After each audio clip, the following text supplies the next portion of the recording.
प्यारे बच्चों, कल से थोड़ा आगे बढ़ेंगे और आज हम पढ़ेंगे अपना topic Henry's law. Henry law हमारा जो है वो बताता है किसी भी गैस की सॉल्युबिलिटी किसी भी लिक्विड के अंदर बताता है। आप देख सकते हैं जैसे कि आपने देखा होगा, जो हमारी सॉफ्ट ड्रिंक होती है उसके अंदर एक गैस भरी होती है। जैसे ही हम उसको खोलते हैं वो गैस बाहर निकलती है। तो हम चाहते हैं कि वो गैस ज़्यादा से ज़्यादा कोल्ड ड्रिंक के अंदर जाए, ज़्यादा से ज़्यादा डिज़ोल्व हो। तो बहुत सिंपल सा तरीका हमें क्या करना पड़ेगा, हमें उसके ऊपर ज़्यादा से ज़्यादा प्रेशर लगाना पड़ेगा, क्योंकि गैस की टेंडेंसी होती है उड़ने की। और अगर हम किसी भी गैस को, ये गैस है, इसको हम लिक्विड में डिज़ोल्व करना चाह रहे हैं, तो हमें क्या करना पड़ेगा, इसके ऊपर हमें इसके ऊपर ज़्यादा से ज़्यादा प्रेशर अप्लाई करना पड़ेगा। तो ही हमारी जो गैस है जिसकी उड़ने की टेंडेंसी है वो लिक्विड में जाकर डिज़ोल्व होगी। यही हमारा हेनरी लॉ है।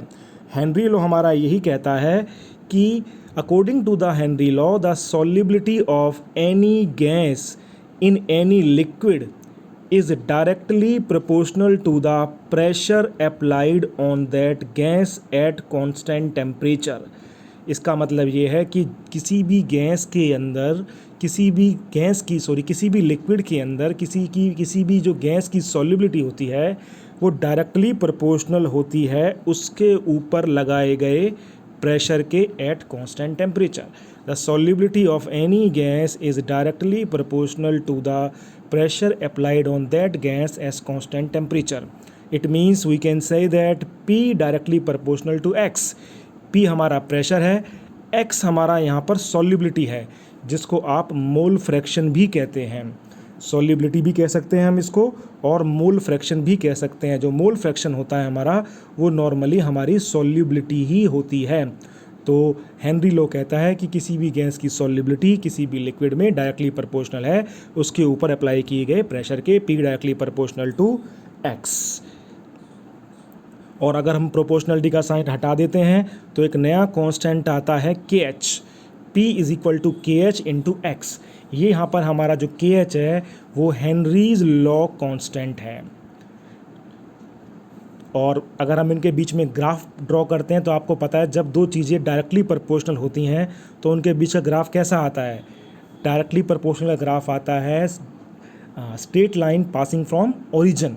तो ये हमारा ग्राफ आ गया, ये हमारा प्रेशर है, ये हमारा X मतलब कि सॉल्युबिलिटी मतलब मोल फ्रैक्शन है, और उन दोनों के बीच के ये ग्राफ है। अब इसमें एक बात ध्यान देने वाली है कि जो हेनरी लॉ कांस्टेंट है, ये बहुत इंपॉर्टेंट पॉइंट है जो मैंने नीचे लिखा है कि higher the value of KH of a gas lower will be its solubility. मतलब कि जितनी ज़्यादा हमारा KH की वैल्यू ज़्यादा होगी तो उस गैस की सॉल्युबिलिटी कम होगी। मतलब ये इनवर्सली प्रोपोर्शनल है। 2019 में यही क्वेश्चन पूछा गया था। आपको चार ऑप्शन दिए हुए थे, KH की वैल्यू दे रखी थी और उनकी सॉल्युबिलिटी के बारे में पूछा था किसकी सॉल्युबिलिटी ज़्यादा होगी। तो जिसकी KH की वैल्यू ज़्यादा होगी उसकी सॉल्युबिलिटी कम होगी, जिसकी KH की वैल्यू कम होगी उसकी सॉल्युबिलिटी ज़्यादा होगी। और वैसे हमारा हेनरी लॉ कहता है कि हमारी किसी भी लिक्विड के अंदर अगर हम गैस को डिसॉल्व करना चाहते हैं तो जितना ज़्यादा प्रेशर अप्लाई करेंगे उतनी ज़्यादा गैस डिसॉल्व होगी। मतलब the solubility of any gas is directly proportional to the pressure applied on that gas. Very important law it is. अब हमारी हेनरी लॉ की कुछ एप्लीकेशंस हैं। पहली एप्लीकेशन हमारी यही है जो मैंने आपको शुरुआत में एग्जांपल देके बताया कि जो हमारी कार्बोनेटेड ड्रिंक्स होती हैं, जो हमारी सॉफ्ट ड्रिंक्स होती हैं, उसके अंदर हमारा हेनरी लॉ अप्लाई होता है। उसमें हमारा हेनरी लॉ कैसे अप्लाई होता है, क्योंकि आपको पता है उसके अंदर हमारी गैस डिज़ोल्व होती है एक लिक्विड के अंदर। जैसे ही आप उसका सॉफ्ट ड्रिंक का ढक्कन खोलते हैं आप देखते हैं उसमें से गैस बाहर निकलती है ना। इसका मतलब हमने प्रेशर कम किया तो गैस की सॉल्युबिलिटी कम हो गई और वो बाहर निकल आई। और अगर हम प्रेशर बढ़ा देंगे तो गैस ज़्यादा सॉल्युबल हो जाएगी। वहाँ पर हेनरी लॉ अप्लाई हो रहा है।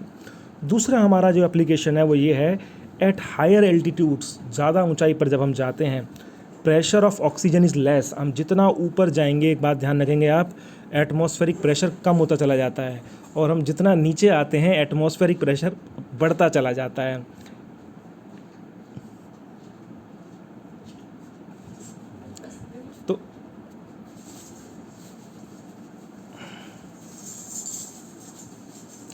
तो इसका मतलब ये हुआ कि जितना हम ऊपर जाएंगे एटमॉस्फेरिक प्रेशर घटता चला जाएगा, और जब प्रेशर घटेगा, हेनरी लो कहता है कि जो सॉल्युबिलिटी है वो प्रेशर के डायरेक्टली प्रोपोर्शनल है।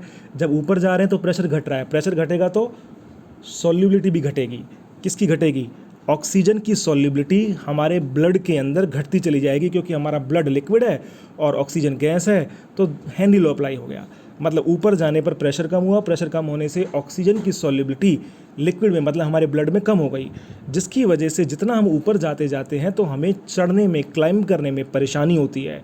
उसका रीज़न ये होता है क्योंकि हमारे ब्लड के अंदर हेनरी लॉ के अकॉर्डिंग ऑक्सीजन की डेफिशिएंसी हो गई, जिसकी वजह से हम वीक फील करते हैं, हम कमज़ोरी फील करते हैं, और हेडेक भी होने लगता है, सिर दर्द होने लगता है, और इस प्रॉब्लम को हम बोलते हैं एनॉक्सिया। एनॉक्सिया का मतलब ऑक्सीजन की डेफिशिएंसी हो गई हमारे ब्लड में। लॉ कौन सा अप्लाई हुआ? यहाँ पर हेनरी लॉ अप्लाई हुआ।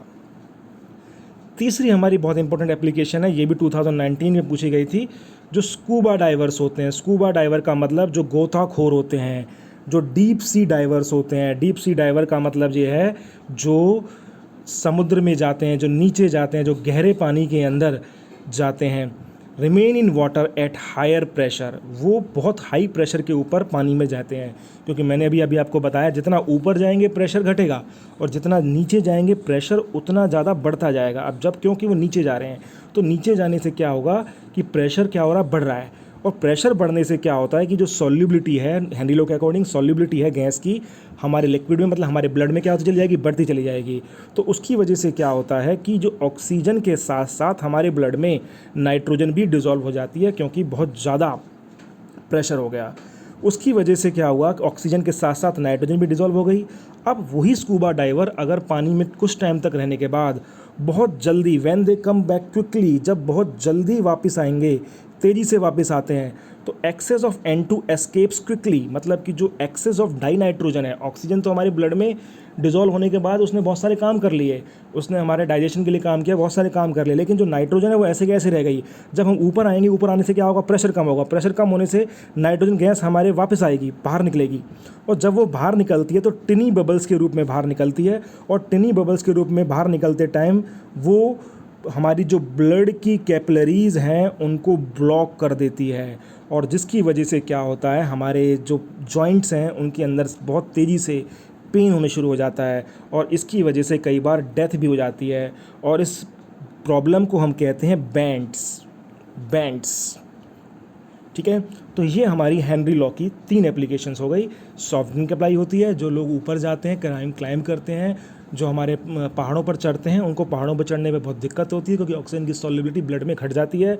और जो लोग समुद्र में गोताखोर होते हैं, जो नीचे जाते हैं, प्रेशर बढ़ जाने की वजह से, नीचे प्रेशर बढ़ जाने की वजह से ऑक्सीजन और नाइट्रोजन दोनों डिजॉल्व हो जाते हैं ब्लड के अंदर, लेकिन जैसे ही बाहर आते हैं, तेज़ी से बाहर आते हैं, तो नाइट्रोजन वापस बाहर निकलती है, क्योंकि और बाहर निकलते ही वो बबल्स बना लेती है, जिसकी वजह से बैंड्स आ जाते हैं, हमारी कैपिलरीज ब्लॉक हो जाती हैं ब्लड की, और डेथ भी हो सकती है।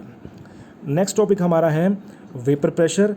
वेपर प्रेशर हमारा जो टॉपिक है बहुत सिंपल टॉपिक है। वेपर प्रेशर क्या होता है? It is the pressure exerted by the vapours above the liquid surface is called vapour pressure. Liquid surface के ऊपर जो वेपर्स द्वारा प्रेशर बनाया गया है उसको हम वेपर प्रेशर कहते हैं। आप किसी भी चीज़ को गर्म करते हैं, पानी गर्म करते हैं, पानी गर्म करने पे आप देखते हैं कि कई बार ऐसा होता है बहुत ज़्यादा गर्म करा, वो पानी उसको अपने पानी को कवर कर रखा है, किसी प्लेट से कवर कर रखा है, उस प्लेट को भी हटा देता है, क्योंकि वेपर्स जो बने, उन वेपर्स ने इतना प्रेशर लगाया कि वो प्लेट भी हट गई। मतलब जो वेपर्स प्रेशर लगाते हैं उसे क्या बोलते हैं आप? वेपर प्रेशर बोलते हैं। तो अब ये जो वेपर प्रेशर है हमारा, ये किस पे डिपेंड करेगा? ये 2 चीज़ों पे डिपेंड करेगा। पहला डिपेंड करेगा ये टेम्परेचर पर। आपको सीधी सी बात है, पता है, जितना ज़्यादा टेम्परेचर होगा उतनी ही ज़्यादा वेपर्स बनेंगे और उतना ही ज़्यादा वेपर प्रेशर होगा। और दूसरा डिपेंड करता है नेचर ऑफ लिक्विड पर। नेचर ऑफ लिक्विड पे कैसे डिपेंड करता है? कुछ लिक्विड्स के बीच की जो इंटरमोलिकुलर फोर्स है वो वीक होगी, और जिनकी बीच की इंटरमोलिकुलर फोर्स वीक होती है, सीधी सी बात है, वो उसके मॉलिक्यूल्स के बीच की जो इंटरमोलिकुलर फोर्स वीक है उसके जल्दी वेपर बनेंगे, क्योंकि जल्दी ब्रेक होंगे। जल्दी वेपर बनेंगे तो ज़्यादा वेपर बनेंगे, और ज़्यादा वेपर बनेंगे तो वेपर प्रेशर ज़्यादा होगा। ठीक है, तो ये 2 फैक्टर पर डिपेंड करता है, टेम्परेचर पर और नेचर ऑफ लिक्विड पर। तो आज का हमारा टॉपिक कवर हुआ। आज मैंने आपको पढ़ाया हेनरी लॉ और वेपर प्रेशर। प्यारे बच्चों, ये जो मैं आपको पढ़ा रहा हूँ ये टॉपिक्स मैं मैक्सिमम सिंप्लीफाई करके पढ़ा रहा हूँ आपको।